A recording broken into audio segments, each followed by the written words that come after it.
Peanut butter செய்ய தேவையான பொருட்கள் என்னென்னு பார்க்கலாம்.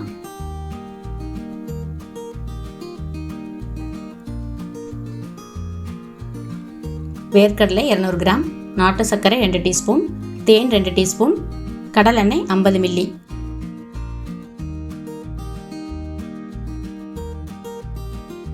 முதல்ல அடுப்பில் வந்து ஒரு வானல் வச்சிடலாம்.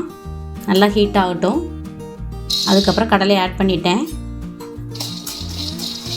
கொஞ்சம் வறுபட்டவுடனே நம்ம அடுப்பை வந்து சிம்மில் வச்சுக்கணும். அப்படியே ஒரு 5 நிமிஷம் வறுத்துட்டே இருந்தோம்னா நல்லா வறுபட்டுரும். இப்போ ரெடி ஆயிடுச்சு. அடுப்பை ஆஃப் பண்ணிட்டேன்.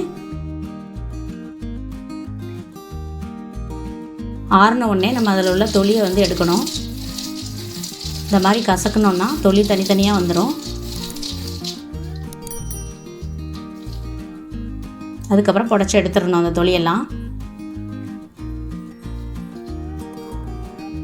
இந்த மாதிரி எடுத்து நம்ம மிக்ஸி ஜாரில் போட்டுக்கலாம். இந்த பாருங்கள், தொலியெல்லாம் எடுத்துட்டேன். இதை வந்து அரைக்கணும். ஒரு 1/4 டீஸ்பூன் வந்து நான் உப்பு ஆட் பண்ணிக்கிறேன். அரைச்சிட்டு வந்துடலாம்.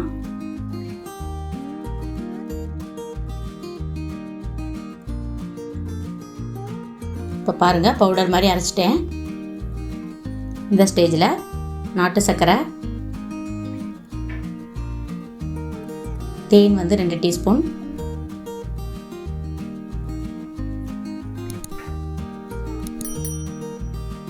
கடலெண்ணெய் வந்து கொஞ்சம் கொஞ்சமாக சேர்த்துக்கலாம். இப்போ நான் கொஞ்சம் சேர்த்துருக்கேன். அதை நல்லா மிக்ஸ் பண்ணி விட்டுட்டு அரைச்சிடலாம். நம்ம தேவைக்கு ஏற்ற மாதிரி கொஞ்சம் கொஞ்சமாக கடலெண்ணெய் ஆட் பண்ணி அரைச்சிடணும். பல்ஸ் மோடில் தான் அரைக்கணும். நம்ம கடலெண்ணெய்க்கு பதிலாக சன்ஃப்ளவர் ஆயிலும் சேர்க்கலாம்.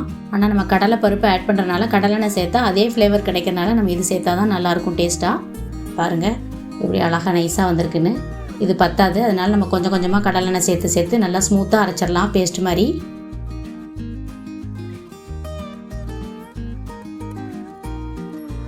இப்போ ரெடி ஆயிடுச்சு. நம்ம ப்ரெட்டில் வந்து இதை ஸ்ப்ரெட் பண்ணி சாப்பிட்டோம்னா சூப்பரான டேஸ்ட்டாக இருக்கும். நம்ம வீட்லேயே நம்ம பீனட் பட்டர் செஞ்சிடலாம். செஞ்சு குழந்தைங்களுக்கு கொடுங்க, உடம்புக்கும் நல்லது.